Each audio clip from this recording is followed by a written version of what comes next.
வணக்கம். உங்களை வேதியியல் தமிழிற்கு வரவேற்கிறேன். இந்த கெமிஸ்ட்ரி 24x7 நெடுந்தொடர்ல நம்ம முந்தைய போட்டித் தேர்வு வினாக்கள ஒன்றா பார்த்துக்கிட்டே வர்றோம். அந்த வகையில நம்ம இன்னைக்கு ஒரு ப்ராப்ளத்த பத்தி பார்க்க போறோம். அதற்கு முன்னதாக நம்ம சேனலுக்கு யாரும் சப்ஸ்கிரைப் பண்ணாம இருந்தீங்கன்னா, சப்ஸ்கிரைப் பண்ணுங்க. வாங்க இன்னைக்கு என்ன ப்ராப்ளம்னு சொல்லி நம்ம பார்க்கலாம். இந்த கேள்வி வந்து ஐஏஎஸ்சி பிஹெச்டி என்ட்ரன்ஸ் எக்ஸாம் 2005ஆம் ஆண்டு கேட்கப்பட்ட கேள்வி. இந்த கேள்வியின்படி இந்த ஈபாக்சைடு எல்டிஏ மற்றும் -78 டிகிரி செல்சியஸுக்கு கீழே வினைப்படும் பொழுது நமக்கு வந்து பார்த்தீங்கன்னா ஈபாக்சைடு ஐசோமரைசேஷன் ரியாக்ஷன் வந்து நடந்து ஒரு ப்ராடக்ட் வந்து கொடுக்குது. இங்கே பார்த்தீங்க அப்படின்னா 4 விடைகள் கொடுத்துருக்காங்க. வாங்க எது சரியான விடைன்னு சொல்லி நம்ம சேர்ந்து கண்டுபிடிக்கலாம். ஸோ முதல்ல என்ன நடக்குதுன்னு பாருங்க. எல்டிஏ கூட இந்த ஈபாக்சைடு வினைபுரிகிறது. எல்டிஏ பற்றி நம்ம சேனல்ல ஏற்கனவே வந்து விரிவாக நம்ம விவாதிச்சிருக்கோம். எல்டிஏ வந்து ஒரு நான் நியூக்ளியோஃபிலிக் ஸ்டெரிக்கலி ஹிண்டட் ஸ்ட்ராங் பேஸ். இது பொதுவாக வந்து லெஸ் ஹிண்டட் சைட்டில் இருக்கக்கூடிய அசிட்டிக் புரோட்டான்களை வந்து இது எடுக்கும். சரிங்களா?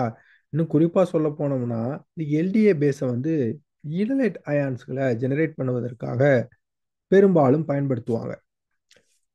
இங்கே நம்ம சப்ஸ்ட்ரேட்டில் வந்து பார்க்குறப்ப பார்த்தீங்கன்னா இங்கே வந்து ஈபாக்சைடு இருக்கு. சரிங்களா? ஸோ எல்டிஏவோட இன்னொரு முக்கியமான பயன்பாடு என்னன்னு பார்த்தீங்கன்னா ஈபாக்சைடு பக்கத்து கார்பனில் இருக்கக்கூடிய புரோட்டான் கொஞ்சம் அசிட்டிக்காக இருக்கும். அந்த மாதிரி புரோட்டான்களையும் இந்த எல்டிஏ வந்து எடுக்கும். சரிங்களா? ஸோ நம்ம சப்ஸ்ட்ரேட்டுக்கு வருவோம். நம்ம சப்ஸ்ட்ரேட்டில் வந்து பார்த்தீங்கன்னா ஈபாக்சைடுக்கு அருகில் இருக்கக்கூடிய கார்பனில் இருக்கக்கூடிய புரோட்டான் பார்த்தீங்க அப்படின்னா இங்கே இந்த கார்பன், அடுத்து பார்த்தீங்கன்னா இந்த கார்பன், இந்த 2 கார்பனும் அசிட்டிக் புரோட்டான் இருக்கு. சரிங்களா? இப்போ எல்டிஏ வந்து நம்ம ஏற்கனவே சொன்னோம், அது ஸ்டெரிக்கலி ஹிண்டர்டு பேஸ். சரிங்களா? ஸோ இந்த சைட்டு பார்த்தீங்க அப்படின்னா ஸ்டெரிக்கலி ஹிண்டர்டாக இருக்குது. ஏன்னா பக்கத்தில் வந்து பார்த்தீங்கன்னா ஒரு மெத்தில் குரூப் இருக்குது. அதே வேளையில் இந்த சைட்டு பார்த்தீங்க அப்படின்னா ஸ்டெரிக்கலி மோர் அக்சசபிள். அதாவது ஈஸியாக வந்து பல்கி பேஸ் வந்து இந்த இடத்துல அப்ரோச் பண்ணி இங்கேருந்து ஒரு புரோட்டானை ஈஸியாக எடுக்கும். அப்படி இந்த பொசிஷன்ல இருந்து எடுக்கும் பொழுது உங்களுக்கு ஆனையான் வந்து உங்களுக்கு கிடைக்கும். சரிங்களா? அந்த கார்பானையான் வந்து உங்களுக்கு கிடைக்கும்.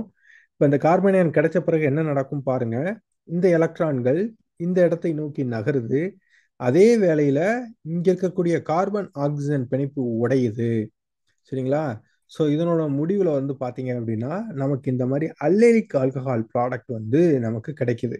இங்கே நீங்கள் முக்கியமாக நோட் பண்ண வேண்டியது என்னன்னு பார்த்தீங்கன்னா ஸ்டீரியோ கெமிஸ்ட்ரி.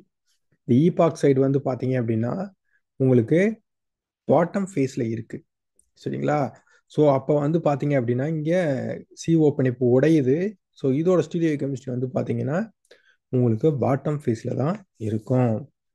ஸோ இது வரைக்கும் நம்ம விவாதித்தபடி பார்த்ததுல இங்கே இருக்கக்கூடிய 4 விடைகளில் மிக சரியான விடை வந்து ஆப்ஷன் ஏ தான்.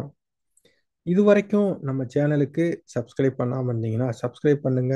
உங்களுக்கு இந்த வீடியோ பிடிச்சிருந்துச்சுன்னா லைக் பண்ணுங்க, ஷேர் பண்ணுங்க, கமெண்ட் பண்ணுங்க.